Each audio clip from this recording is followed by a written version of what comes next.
महाराज पृथु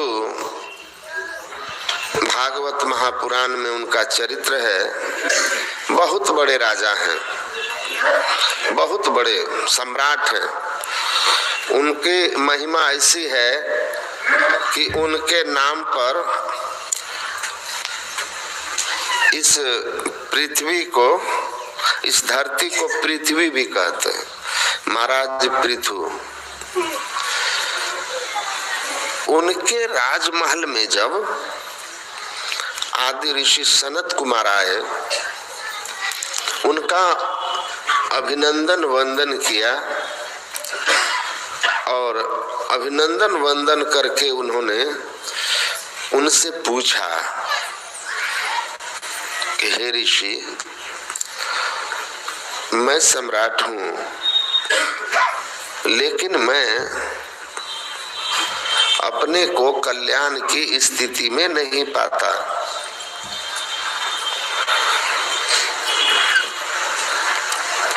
आप संत हैं, ऋषि हैं, आपने अपना कल्याण साध लिया है। कृपा कर मुझे बताएं कि क्षेमः के नाम जसु भवेत्, मेरा कल्याण कैसे होगा? क्योंकि यह जो सम्राट पद है यह शाश्वत नहीं है, यह तो छूट जाएगा। जब छूटेगा तो हम कहाँ जाएंगे? दुर्गति हो जाएगी।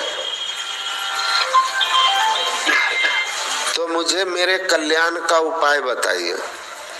देखिए, धरती का सम्राट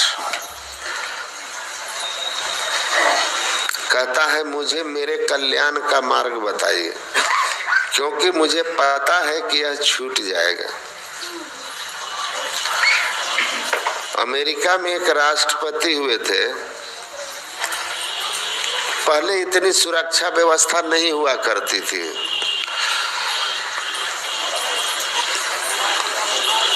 सामान्यतः लोग मिलते थे किसी से,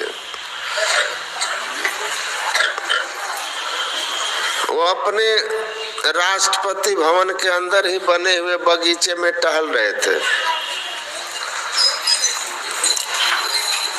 एक अनजान आदमी वो भी उसमें टहल रहा था, जो राष्ट्रपति को पहचानता नहीं था।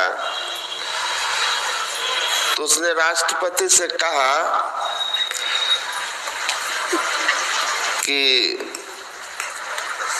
ये अमेरिका के राष्ट्रपति का महल बड़ा खूबसूरत है। तो राष्ट्रपति थे, उन्होंने कहा कि where is the presidential house, Rashtrapati Bhavan कहाँ है? तो कहा कि दिस इज,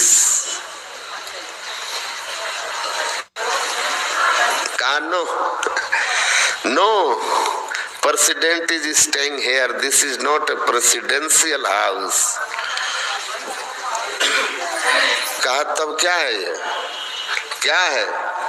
आप करें कोई राष्ट्रपति नहीं रहते यहाँ, ये कोई राष्ट्रपति भवन नहीं है। तो ये है क्या?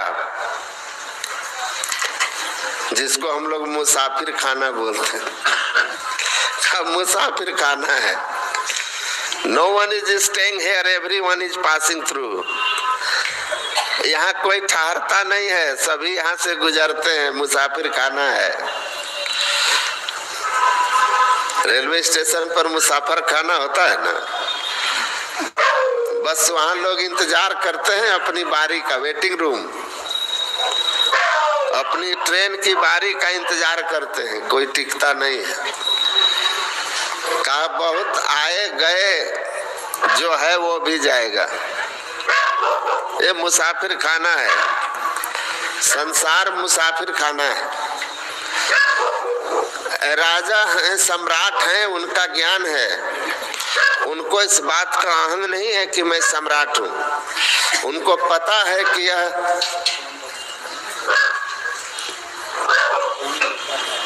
एक दिन फिर वहीं जाना है। मेटरलिंक ने लिखा है ना, why so much of vanity,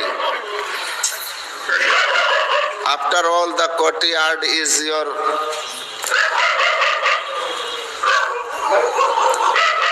last address.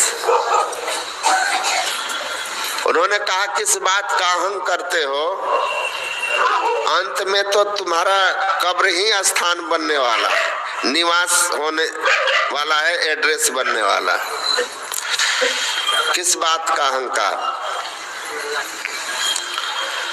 तो कहते हैं कि मेरा कल्याण कैसे होगा, ये पद तो छूट जाएगा।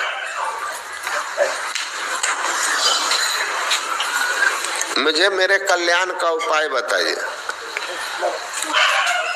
उन्होंने कहा कि कल्याण चाहते हो तो असंग आत्म व्यतिरिक्त अनात्मनि,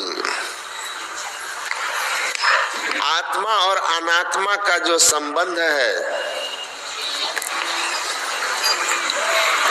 अनात्मा से अपनी चेतनात्मा को अलग करो। कल्याण का एकमात्र उपाय यही है, दूसरा कोई अन्य उपाय नहीं। किसी भी उपाय को कर लो, लेकिन जब तक चेतन आत्मा का अनात्मा से संबंध नहीं अलग होगा, तब तक आपके जीवन में दुख रहेगा। जड़ चेतन की ग्रंथि पड़ गई। ये जड़ चेतन की जो ग्रंथि है ना, जब तक नहीं खोलोगे राजन, तब तक दुखी रहोगे, कल्याण नहीं होगा। सम्राट बहुत छोटी चीज है। किम अन्य ही काल ने धुरता ही कल्पांते वैष्णवादि भी, ब्रह्मा विष्णु महेश के पद पर भी प्रतिष्ठित हो जाओगे, फिर भी जड़ चेतन की ग्रंथि नहीं खुलेगी और तुम्हारा कल्याण नहीं होगा, नहीं छूट पाओगे, दुख में पड़े रहोगे। तो उन्होंने कहा कि जड़ चेतन की ग्रंथि को खोलो। भिद्यते हृदय ग्रंथि छिद्यन्ते सर्व संशया छियन्ते चास कर्माणि तस्मिन् दृष्टे परावरे। जब तक ये जड़ चेतन की ग्रंथि नहीं खुलेगी, अज्ञान हृदय ग्रंथि का नाश नहीं होगा, चेतनात्मा जड़ावरण से मुक्त नहीं होगी, तब तक दुनिया के पद को छोड़ो। अगर किसी सम्राट के पद को, स्वर्ग के भी किसी ब्रह्मा विष्णु महेश के पद पर प्रतिष्ठित हो जाओगे, तब भी भला नहीं होगा, जन्म मरण नहीं छूटेगा, कल्याण नहीं होगा।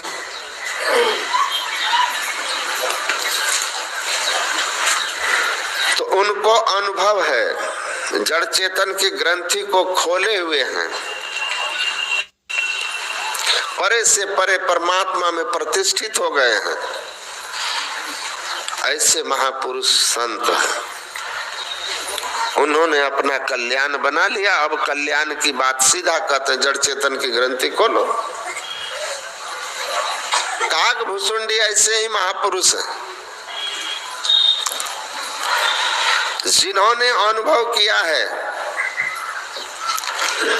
वह पढ़ के, सुन के, चिंतन विचार करके, बुद्धि के बल से नहीं बोल रहे, विद्या बुद्धि के बल से, निज अनुभव जो स्वयं से जाना गया हो।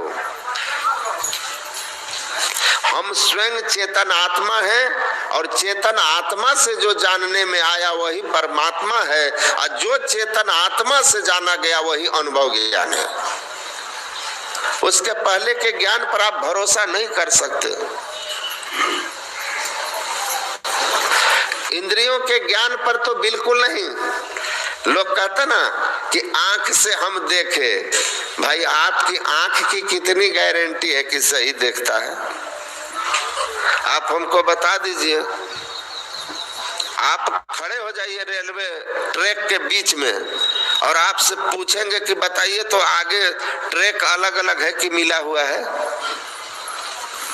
तो रेलवे के ट्रैक आगे आपको दिखेंगे मिल गए हैं, आपकी आंख तो उसको मिला हुआ देख रही है। मिला हुआ है, ट्रैक मिल जाए तो ट्रेन एक्सीडेंट हो जाए, लेकिन दिखती है कि नहीं दिखती है, और आंख ही देखती है ना कि ट्रैक मिल गया। ये गलत अनुभव है।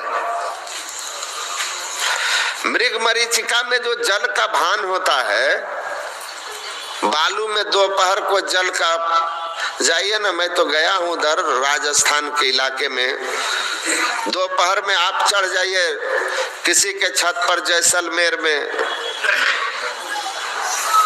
आप चढ़ के और देखिए, लगेगा गर्मी के दिन में कि पूरा नदी बह रही है, बालू ही बालू है, पर आपकी आंख को तो पानी नजर आ रहा है। कभी कभी आप देखते होंगे गर्मी के दिनों में पक्की सड़क पर बस में, कार में आगे बैठकर, लगेगा सामने सड़क भींगी हुई है, भींगी हुई होती है, आंख को दिख रही है। भ्रम है ये। हमारी कोई इंद्रियां गारंटेड नहीं है कि इसके इंफॉर्मेशन सही है।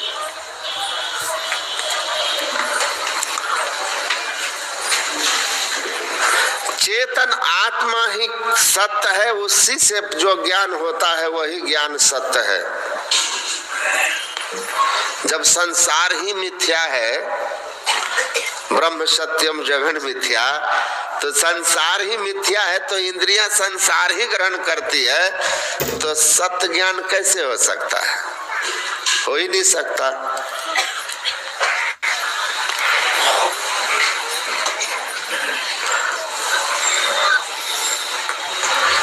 इसीलिए चेतन आत्मा से जो जाना जाए वही अनुभव ज्ञान है, और चेतन आत्मा जड़ से मुक्त जब होती है तभी वह निज ज्ञान में होती है।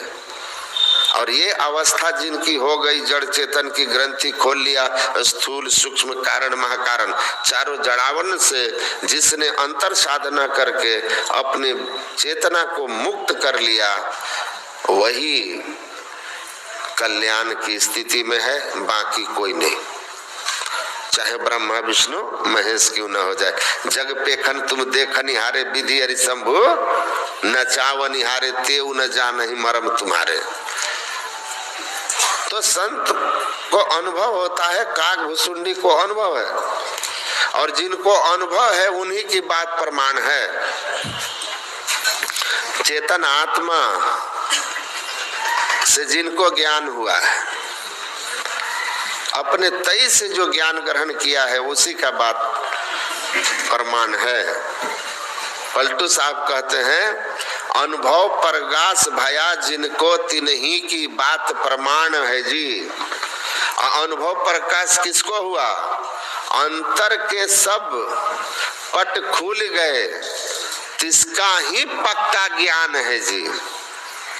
अंदर के सब पट, घटतम प्रकाश व शब्द पट त्रय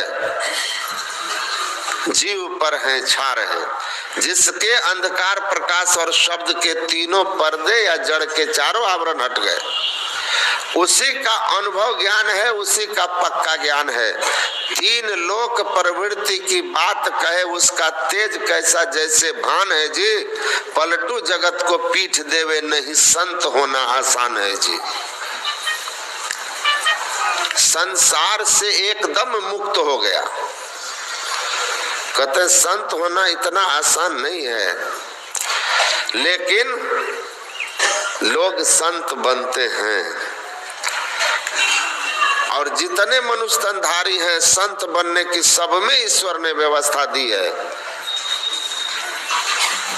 जो जो गुरु की युक्ति से साधना करेंगे, वो आगे पीछे एक दिन जरूर संत बनेंगे, जरूर संत बनेंगे। मेरी थोड़ी आदत है, हंसी मजाक में बोलता हूँ, पूज्यपाद आचार्य श्री के नाम में महर्षि लगा दिया महासभा के लोग।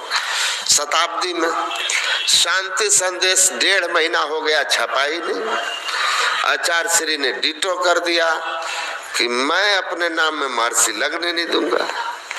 अब महासभा के लोग हमको कहें कि शांति संदेश रुका हुआ है, महर्षि हम लोग घोषित शताब्दी में कर दिए, जयकारा हो गया। वो वहां के महात्मा आए थे ना, महामंडलेश्वर, वो कर दिए, महर्षि हैं तो कर दिए। तो अब महासभा के लिए तो हो गया इज्जत वाली बात। और आचार्य श्री ने कहा कि हम हर्षी वर्षी नहीं है, हम लगने नहीं देंगे। शांति संदेश रुका हुआ। हमको कहा लोग कि आप कहिए, आप थोड़ा बाबा के साथ ज्यादा, हम ही बोल लेते थे, बाकी सेवक पर तो बाबा जैसे कोई बोलता था कि छपने दीजिए तो लाठिए हुजूर उठा देते थे। हमको कभी लाठी नहीं उठाए, न हमको कभी डांट फटकार किए। बहुत प्रेम स्नेह उन्होंने मुझे दिया, बहुत आशीर्वाद।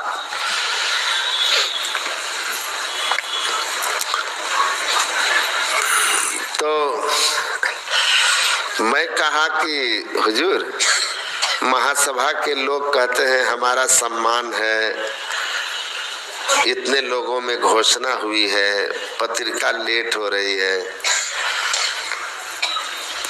तो हमको देखे और बोले कि नहीं छपेगा। महर्षि काट के छाप दे 20,000।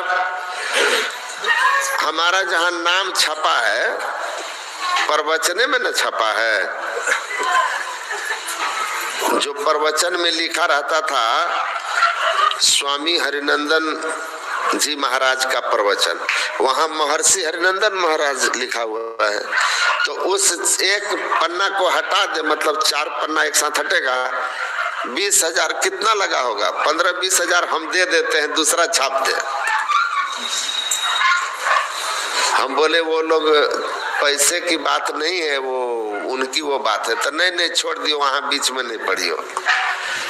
तो ज्यादा नहीं जिद करना चाहिए, बड़े लोग एक बार कह दिए समझ गया। अब बोलने की तो बात खत्म हो गई। गार्डन में शाम में घूम रहे थे आचार्य श्री के साथ में 4-5 महात्मा, महासभा के 1-2 लोग। और हमको कहते थे बात छेड़िए, हमारी भी हिम्मत पस्त थी क्योंकि बीच में मत पड़िए। अब मान लिए कि पढ़ के और आज तक डंटा नहीं उठा, कहीं उठ गया तो कहते हैं कभी भी राजा स्वामी इस सब को गारंटेड मत लीजिए, है कि नहीं? उनका मूड। तब तक एक महात्मा जी हमको फोन किए किसी बात से, तो वो हमको कहते हैं कि हम फलाना बोल रहे हैं। तो सबके सामने हम बोले, हाँ मैं महर्षि सत्य प्रकाश परमहंस जी महाराज। मैं महर्षि सत्य प्रकाश परमहंस जी महाराज कुप्पा घाट से। बोलिए क्या बात है? सब हंसने लगा लोग। तो हमको एक बाबा कहते, अरे आप कब से महर्षि हो गए? हम बोले लीजिए, हुए नहीं है तो क्या हुआ? गुरु महाराज लिखे सतगुरु देवी अरुजे हुए हैं, होंगे सब चरणन सिरधारी। बाबा देवी साहब क्या लिखे? गुरु महाराज क्या कहते हैं कि बाबा देवी साहब समेत जो भी आज तक संत हुए, जो वर्तमान में संत हैं और जो भविष्य में संत होंगे, सबको चरणन सिरधारी। तो हम बोले कौन बनेगा भविष्य में संत? जो साधना कर रहा है। अरे जितने सत्संगी हैं, दीक्षा लेकर नियम से त्रैकाल संध्या कर रहे हैं, इस जन्म में नहीं उस जन्म में, उस जन्म में सभी बनेंगे कि नहीं बनेंगे संत? मुक्ति का पद संत पद है। तो मैंने कहा कि होंगे में हम नहीं है का? तो जब हम आगे होंगे तो हम एडवांस में रिजर्व सीट कर लिए हैं। हम रिजर्व सीट कर लिए हैं। तो हम जैसे बोले ना, हम सीट रिजर्व कर लिए। होना तो हमको एक दिन है ये है। हाँ कुछ लोग ऐसे हैं कि हो भी गए हैं तो कहते हैं कि ना ना। जैसे ही बात बोले ना तो आचार्य श्री भी खिलखिला के हंस दिए। कहते हैं क्या महासभा वालों को, जाइए आपको जो बुझाता है कीजिए, हम समझ गए। तो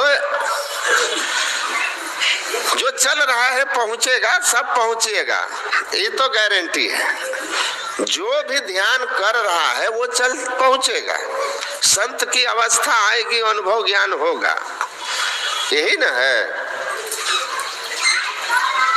नेहा विक्रम नासु अस्ति प्रत्यवायो न विद्यते स्वल्पम अप्यस्य धर्मस्य त्रायतो महते भवात्। थोड़ा थोड़ा भी अभ्यास कर रहे हो, मोक्ष पद तक जाओगे। जन्म लगेगा पर पहुंचोगे।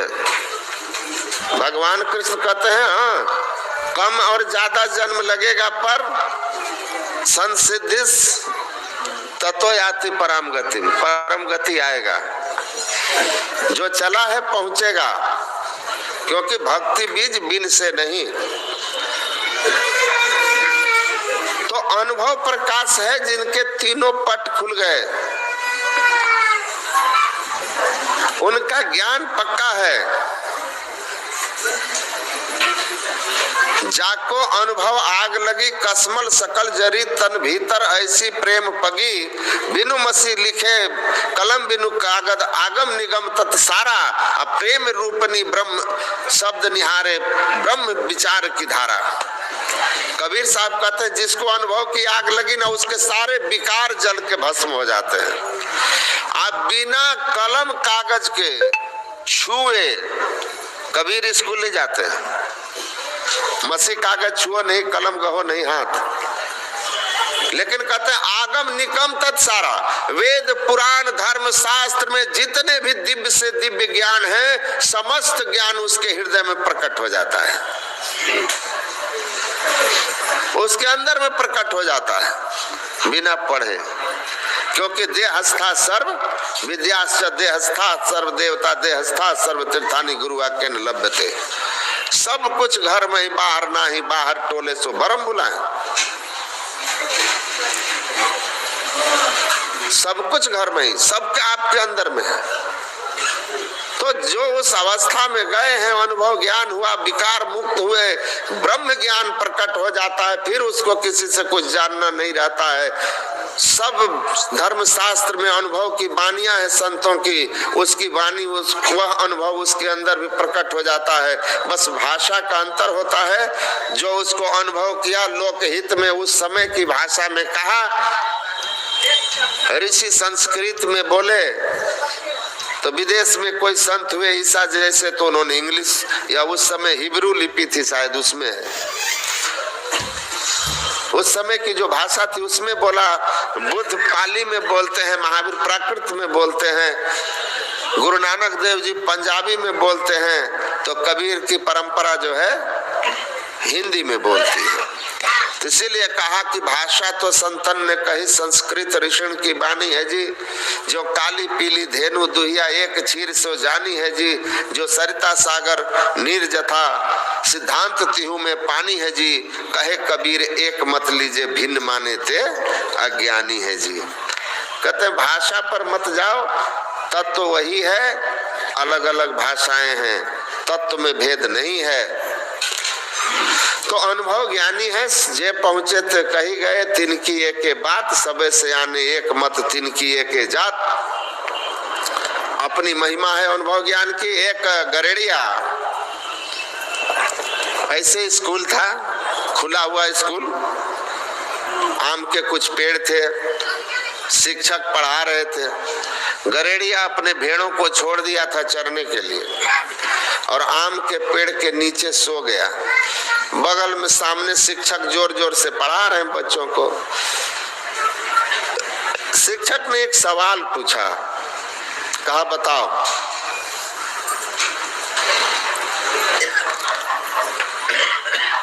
बीस भेड़े एक साथ जा रही है, उसमें दो भेड़ कुआं में गिर गया, कितना बचा?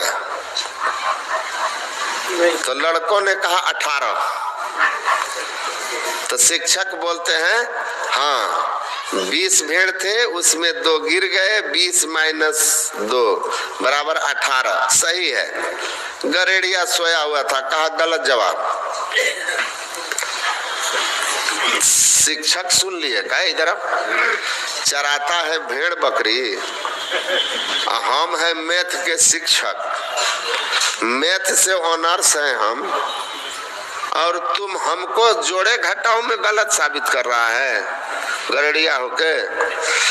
20 में 2 भेड़ कुआं में गिरा तो 18 नहीं बचेगा? कहा 1 भी नहीं बचेगा,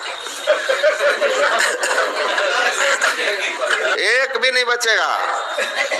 कहा कैसे? कहा कि आप गणित पढ़े हैं, हम भेड़ पढ़े हैं। आप गणित पढ़े हैं, हम भेड़ पढ़े हैं। हमारे भेड़ जो है ना, वो आपके गणित के नियम से नहीं चलते हैं, उनका अपना नियम है। का क्या है नियम? का 1 भेड़ गिर गया कुआं में, 20 गिरेगा, उसी में दम नहीं मारेगा। इसीलिए आपका यह कहना कि 18 में 2 गिर गया, ये आपका गणित होगा, व्यवहार में नहीं है। ये अनुभव है। गरेड़िया का भेड़ों के बारे में अनुभव है, मास्टर साहब को नहीं है।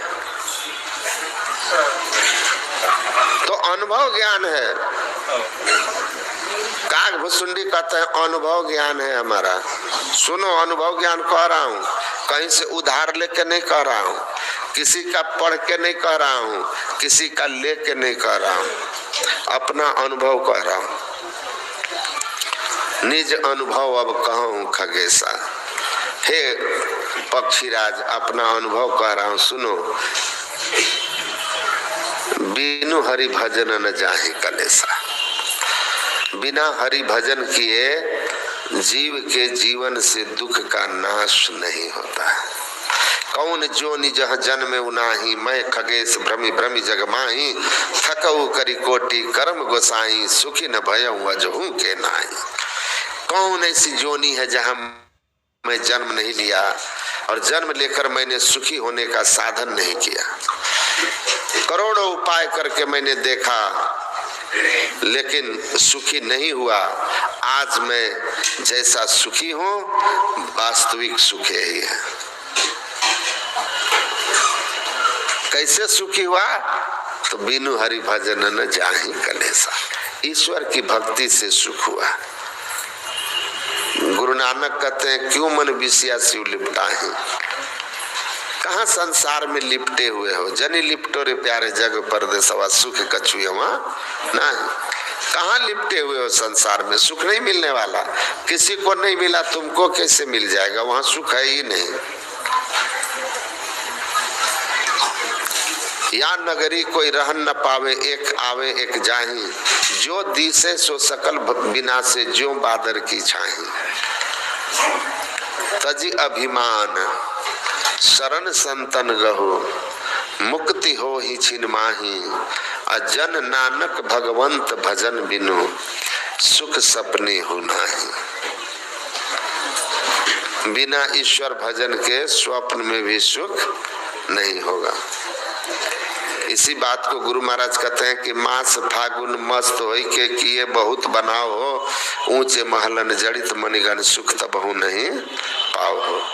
कुल भल और रूप भल और तिरिया भल पायो सही, और सुख तबहु ना मिले बिनु ध्यान के सपन हो कहो।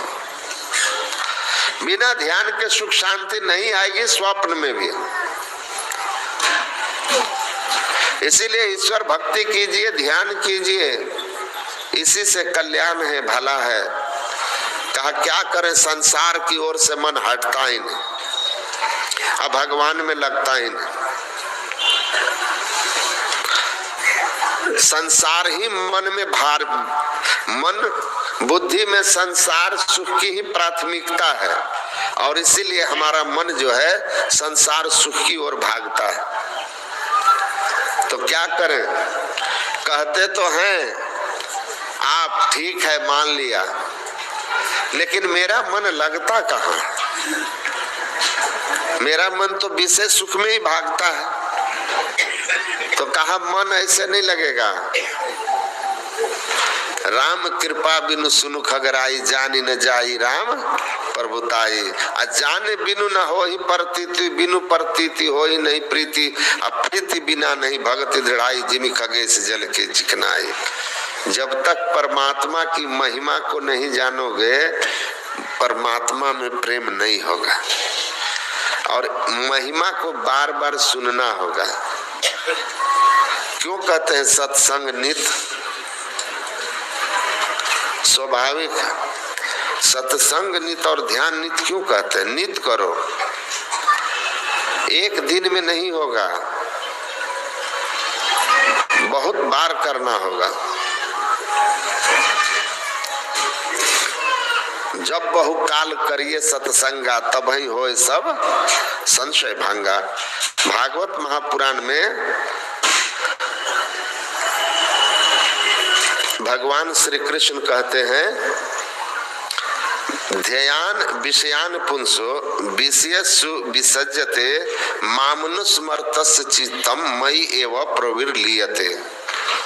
हे उद्धव, जो हमेशा विषय का चिंतन करता है, उसके मन बुद्धि में विषय की वासना बस जाती है और उसको लगता है कि संसार के इस विषय की प्राप्ति से ही मैं सुखी हो सकता हूँ, नहीं मिला तब तक मैं सुखी हो ही नहीं सकता।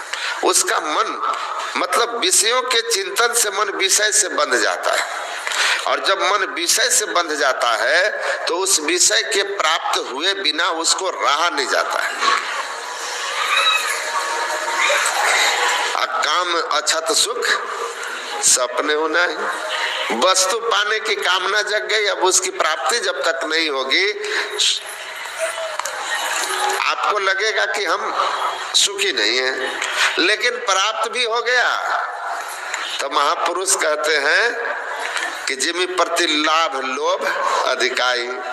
संसार प्राप्त होते जाएगा, उसको पाने की चाहना बढ़ती जाएगी, वो बुझती नहीं है, वो भ्रम है मात्र, भ्रम है मात्र। एक बड़ी अजीब कहानी पढ़ी थी हमने। जापान में एक पागल खाने में कोई गया तो देखा कि एक पागल विचित्र सा व्यवहार कर रहा है, अपने बाल नोच रहा, कभी दीवार में सर लड़ाता है, गजब ढंग का कर रहा है। तो जो पागलों पर रिसर्च कर रहा था उसने पूछा कि सब पागल तो जनरल लग रहे हैं, ये बड़ा असामान्य व्यवहार कर रहा है, कौन है ये? तो कहा कि इसको किसी कन्या से प्रेम था, किसी कारण से शादी उससे नहीं हुई, तो इसको लगा कि उससे मेरी शादी नहीं हुई, अब मेरे जीवन में कुछ बचा नहीं, व्यर्थ हो गया जीवन। जैसे वो थी तो जीवन का कोई अर्थ था, अब वो नहीं है तो जीवन व्यर्थ है। और उसी के चिंतन में यह पागल हो गया, इसीलिए विचित्र ढंग से करता है। कहा कब से है? कहा 10 साल से। थोड़ी देर के बाद आगे फिर गया, बड़ा सा पागल खाना था, फिर देखा एक पागल उसी तरह कर रहा है। कहा कि ये पागल कब से है? कहा ये 1 साल से है। कहा ये भी उसी तरह कर रहा है, इसके पागलपंथी का क्या कारण है? कहा कि जिस लड़की से उसकी शादी नहीं हुई थी वो पागल हो गया था, उसी लड़की से इसकी शादी हो गई, उसके व्यवहार से पागल हो गया है। मतलब समझ गए ना?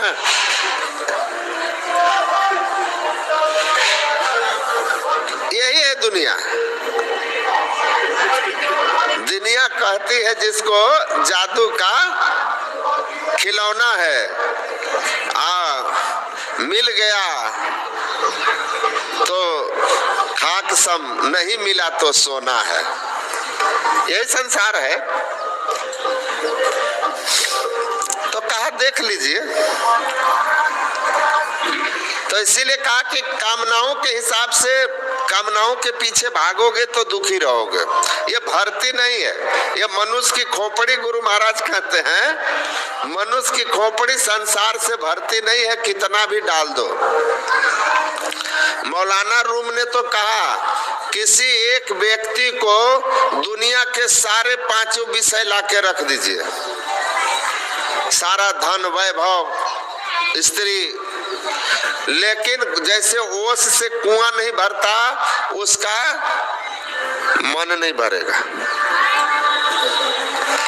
तो कामनाओं से कोई सुखी नहीं होता, कामनाओं के रहते दुखी रहेगा।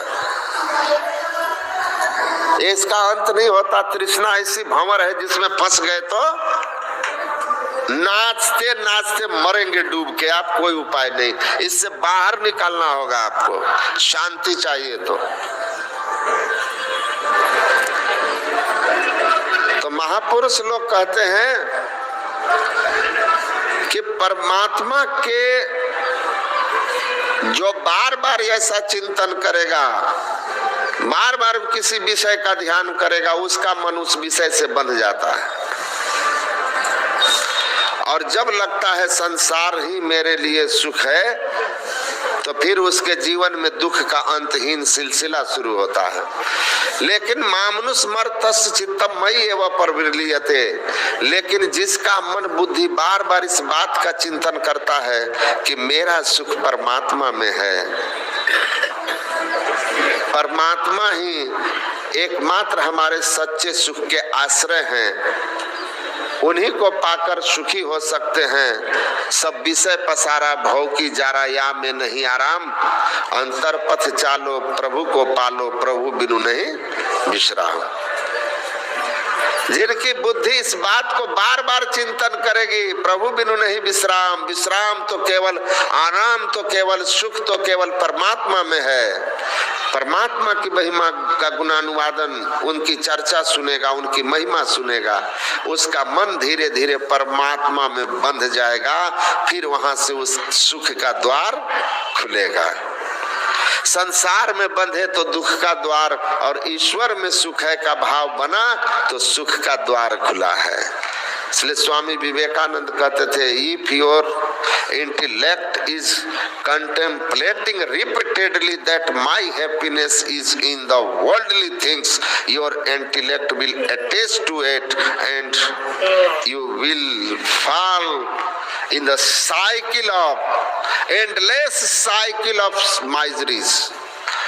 अगर आपकी बुद्धि संसार में सुख ढूंढने की बार बार चिंतन करती है कि मुझे संसार में सुख मिलेगा, सांसारिक पदार्थों में सुख मिलेगा, तो आपकी बुद्धि उससे बंध जाएगी और फिर आप ऐसे भंवर में फंस जाइएगा जहां से दुख का कहीं कोई अंत नहीं होने वाला।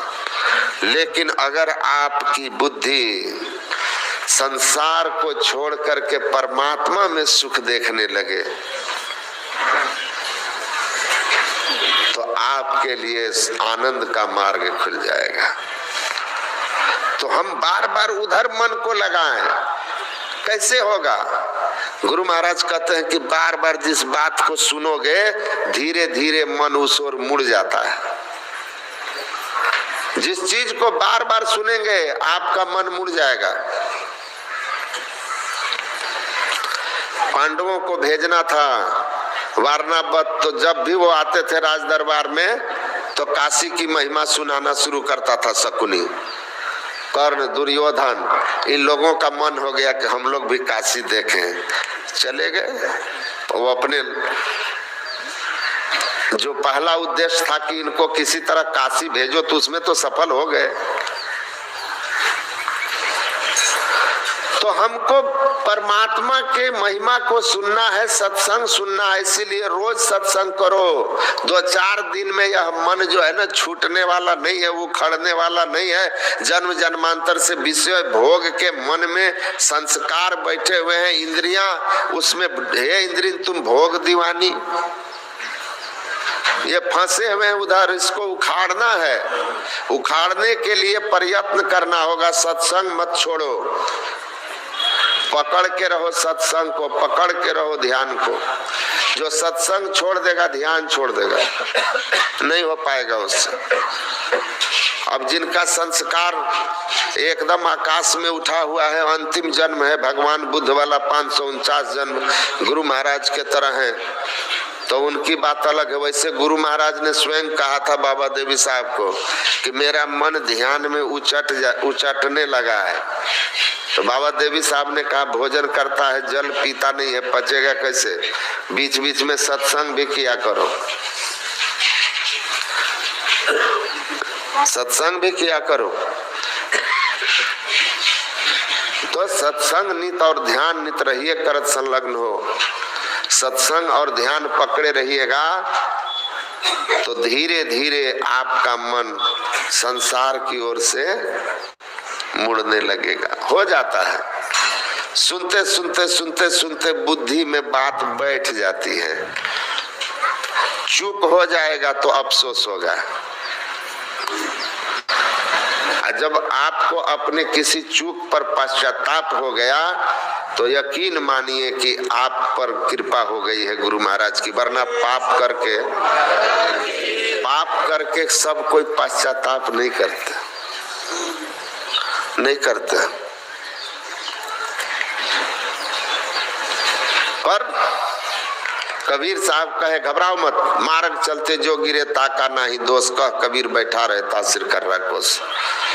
चले हो फिसल गए, उठो फिर चलो, पहुंच जाओगे। गिर के वहीं पड़े रहोगे सुअर के तरह तो कहां जाओगे। एक ये यात्रा है, इस पर बढ़ना है। यहाँ हम लोग ध्यान शिविर, आप लोग 15 दिन से यहाँ पर ध्यान शिविर में बैठ करके और ध्यान अभ्यास कर रहे हैं और अब समापन है। बहुत लगन मेहनत से आप लोगों ने किया है। निश्चित रूप से बहुत लोगों को बहुत कुछ मिला भी होगा, कुछ न कुछ अनुभव हुआ होगा। अगर किसी को अनुभव नहीं भी हुआ होगा तो जब ध्यान किए होंगे बैठकर, वो सब जमा हो गया। यही तो महिमा है ना। रात में मैं समझाया था कि दिन दिन बढ़त सवाई राम धन कबहू न लागे काय। यही महिमा है इसकी कि साधना में जो अध्यात्म जगत की यह महिमा है, अध्यात्म विद्या की, कि जितना पढ़ करके आप इस तन को छोड़ोगे, पुनर्जन्म होगा तो आप वहां से अगले क्लास में चले जाओगे। भौतिक विद्या की तरह पीएचडी करके मर गए फिर AB से नहीं शुरू होंगे। वहां तो ये भी गारंटी नहीं कि आदमी बनेंगे कि नहीं बनेंगे, क्योंकि विद्या भौतिक ले ली और संस्कार आदमी का नहीं लिया तो आपका आदमी बनना तो मुश्किल है। तो आप आदमी नहीं बनेंगे तो ABCD कहाँ पढ़ने जाएंगे आप। लेकिन भजन ध्यान करेंगे तो मानवीय गुण आप में आएगा, संस्कार श्रेष्ठ बनेगा, मनुष्य में आओगे, आगे बढ़ोगे, फिर मुक्ति पद तक पहुंचोगे। तो बहुत सौभाग्य की बात है कि सत्संग करने का, ध्यान करने का अवसर मिल रहा है। ये भी कृपा है ईश्वर की, जन्मों के पुण्य है। इस अवसर का, इस व्यवस्था का लाभ उठाइए। इतना बड़ा सत्संग मंदिर, साप्ताहिक सत्संग कीजिए। अच्छा, जो लोग को घर में काम नहीं रहता है, बूढ़े बुजुर्ग लोग, वो लोग घर में ही बैठे रहेंगे। मंदिर में आकर ध्यान करना चाहिए। कई लोग कहते हैं घर में ध्यान नहीं होता है, पक्का होता है, लेकिन पेड़ के नीचे की हवा और धूप में खड़ी होकर के गर्मी में जो हवा है, दोनों में आनंद एक जैसा है। घर का वातावरण बिरला कोई होगा जिसका मंदिर जैसा होगा। अरे घर में 84 तरह की चिंताएं होती है भाई, अनेक तरह की बातें होती है, एक से एक बने हुए रिश्तेदार आपके आते हैं, उनकी बातचीत से वहां के वातावरण में ऐसी भावना थोड़ी बनी रहती है, ऐसी सात्विकता वातावरण का थोड़ी रहेगा। सत्संग मंदिर है, यहाँ सत्संग ध्यान की बातचीत हो रही है, आप बैठे हैं, सत्संग हो रहा है, यहाँ ध्यान होता है, सत्संग होता है, तो फिर यहाँ आप कैसे बनोगे? यहाँ का वातावरण ही सत्संग ध्यान का। यहाँ आओगे तो वातावरण आपको सहयोग करेगा। घर के वातावरण में तो इधर आप बैठे, उधर पोता रोना शुरू कर देगा, उधर कहीं कुछ और होने लगेगा, और सब ठीक है तो पड़ोसी लड़ने लगेंगे आपस में। अब दो पड़ोसी लड़ रहे हैं, आप क्या कहोगे उसको? यहाँ तो नहीं आएंगे लड़ने। तो मंदिर में आकर के बैठ करके ध्यान करना चाहिए। जिनको समय नहीं मिले अलग बात है, जिनको घर में है, यहाँ है, तो आकर यहाँ कीजिए, उसका लाभ बहुत होगा। बाकी दुनिया में दुख सबको है, समझे ना? सार बात कह दिया, सत्संग ध्यान करना है, अनुभव होगा। जिनको अनुभव हुआ उन ऋषियों ने कहा, संतों ने कहा कि परमात्मा की भक्ति, सत्संग, ध्यान ही एकमात्र मुक्ति का, दुख से निवृत्ति का, सभी सुख का खान है। भक्ति स्वतंत्र सकल सुख खानी, सारे सुखों की खानी है यह भक्ति, अकेले प्राप्त करा देगी। लगन निष्ठा से कीजिए। कोई ऐसी वस्तु नहीं जो सद्गुरु दे न सके। भरोसा विश्वास रखना चाहिए। छड़के दूर द्वारा सिक्खा होर द्वारे जाई ना, सुख दुख जिंदगी दे बिचावे आते तो घबराई ना। गुरु गोविंद सिंह ने कहा, गुरु के द्वार को छोड़ के कहीं मत जाना। इस द्वार में अगर तुम खाली हो, तुम्हारा थैला दुनिया का कोई द्वार नहीं भर सकेगा। भरेगा तो यहीं भरेगा, इसीलिए यहीं पड़े रहना, यहाँ पड़े रहना, अब पकड़ के रहना। सब कुछ मिल जाएगा। श्रद्धा, और श्रद्धा बिनु धर्म नहीं होई। बिनु विश्वास भगति नहीं, तेहि बिनु द्रवहि न राम। राम कृपा बिनु सपना जीवन लह विश्राम। लेकिन बिनु गुरु हो ही की ज्ञान।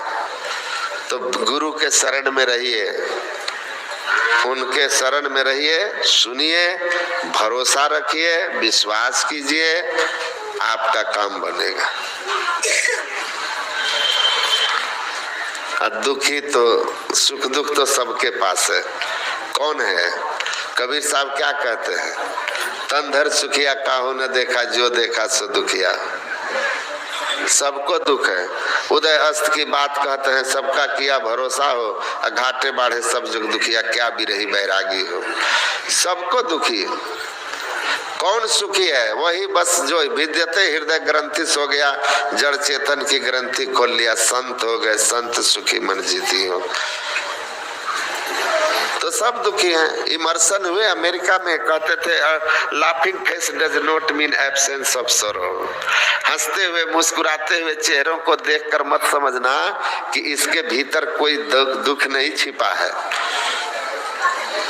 तो असली बात क्या है? तो कहते हैं it only indicates the person is having ability to tackle them. यह बस इतना ही बताता है कि वह मुस्कुराते हुए चेहरे वाले के पास अपने जीवन के विपदाओं को टैकल करना आता है, उसको नियंत्रित करना आता है। वरना दुनिया में कौन है जिसके टांग खींचने वाले, जिसको तंग करने वाले, जिसकी झूठी निंदा करने वाले, परेशान करने वाले, या कोई तरह के शारीरिक आदि व्याधि नहीं है।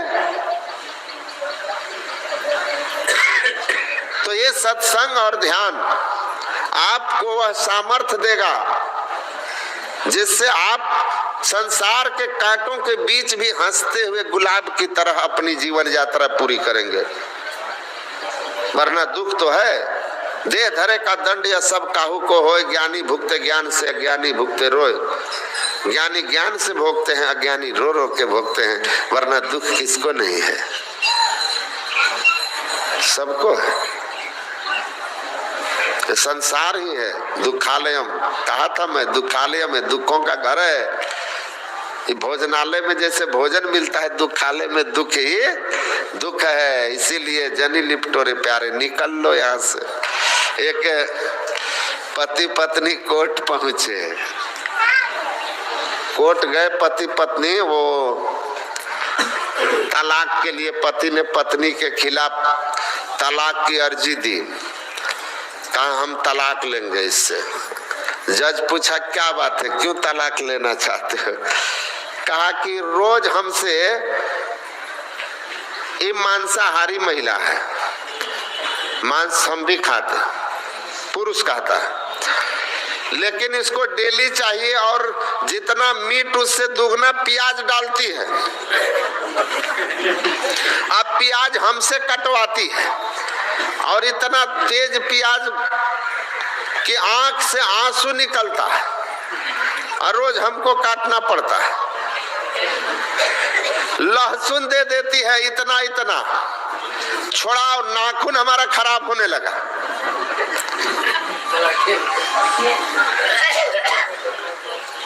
ये आई है, बताइए, कपड़ा हमको दे देती है जिसमें दाग लग जाता है, छोड़ाओ, छूटता नहीं है।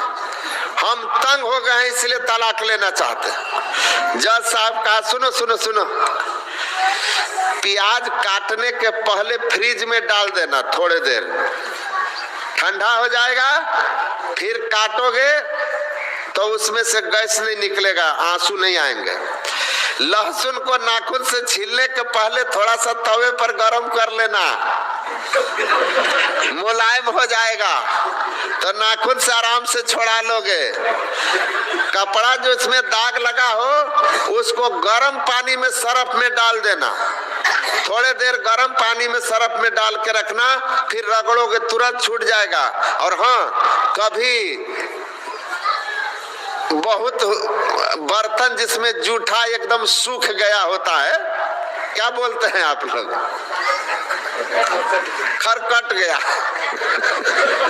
खरकटल, अगर कहीं खरकटल बर्तन दे तुमको धोने के लिए तो उसमें भी तुम पहले गर्म पानी डाल करके बर्तन को कुछ देर फुला देना और तब उसके बाद रगड़ोगे तो साफ हो जाएगा।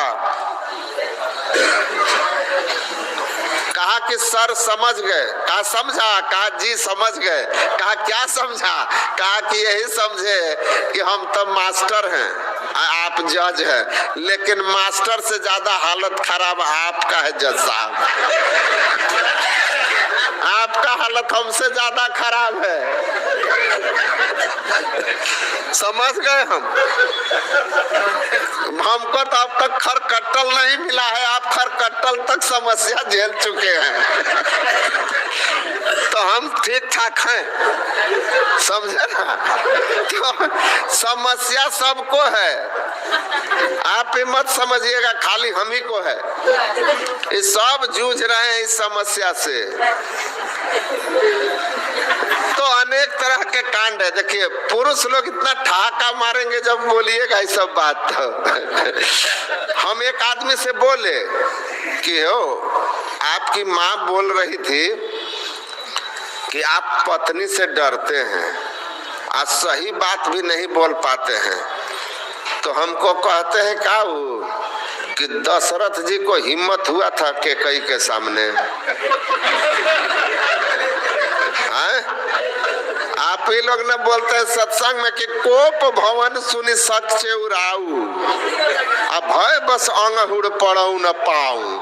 भगवान के बाप थे वो, और जब सुने कोप भवन में कैकेयी गई तो थर थर कांप रहे थे। हमारी क्या औकात है महाराज दशरथ के सामने। जैसे हम देखते हैं गरम है तो हम पहले इधर कांपने लगते हैं। तो हम बोलते हैं कि तब आपको हम क्या बोले? तो बोला क्या बोलिएगा? तो हम बोले मनाते कैसे हैं? का कुछ नहीं, दरवाजा बंद करके साष्टांग शरणागत हो जाते हैं। तो ऐसे चलता है। कोई कोई पुरुष भी बड़े उदंड होते हैं भाई, बड़ा मुंह चढ़ल। एक वैसे पति थे, इतना मुंह चढ़ल थे कि पत्नी एकदम तंग थी, बीच बीच में बोलना बंद करती थी। तो एक दिन ऐसा हुआ कि दोनों में लड़ाई हो गया, बातचीत बंद। पत्नी बोली इस बार हम कोई शर्त पर अब नहीं बोलेंगे आपसे। बोले जाओ, हम तुमसे बात भी नहीं करना चाहते हैं। 5-6 दिन गुजर गया। एक दिन सुबह सुबह पत्नी स्नान वगैरह करके आई और ये बैठा हुआ था तैयार व्यार होकर, बोली तो बोला चली बंद थी। पत्नी आई, बढ़ा रही है कप प्लेट, लीजिए पी लीजिए। बढ़ा रही है, तू पकड़ ही नहीं रहा है। पत्नी लाचार होके बोलते है लीजिए पी लीजिए। तो बोलता है कि हार गई ना, हार गई ना, झुकी ना तुम, लाई ना चाय, हम नहीं ना झुके। पत्नी बोली हम झुके उके नहीं हैं, आई चाय नहीं है तो क्या है? बोली दूध है गरम गरम। तो बोला दूध हो चाहे चाय, लेकिन लेके आई ना तुम ही, झुकी ना। तो बोली देखिए हम झुके उके नहीं हैं, हम नहा धोआ कर तैयार होकर के और दूध लेके जा रहे थे शिव मंदिर। शिव मंदिर जा रहे थे तो याद आया आज नाग पंचमी है, जा रहे थे शिव मंदिर तो ख्याल आ गया कि मंदिर में तो पत्थर का सांप है, हमारे घर में तो जिंदा नागराज है।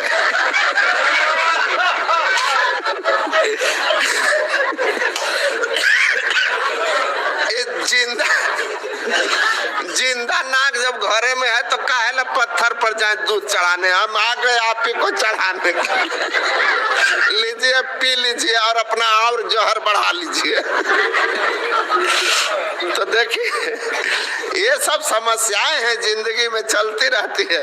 तो ये सब ध्यान रखिए कि आप ही मत सोचिए कि हम ही को एक समस्या है। आप जिनको सुनाने जाइएगा वो आपसे ज्यादा दुखी मिलेंगे। यही संसार है। आपको लग रहा है बड़े साहब हैं, जज साहब, जाइएगा पता चलेगा खरकट्टल भी है। तो आप अपने जीवन को जिस हाल में है गुरु महाराज कर जाहि विधि राखे राम ताहि विधि रहिए।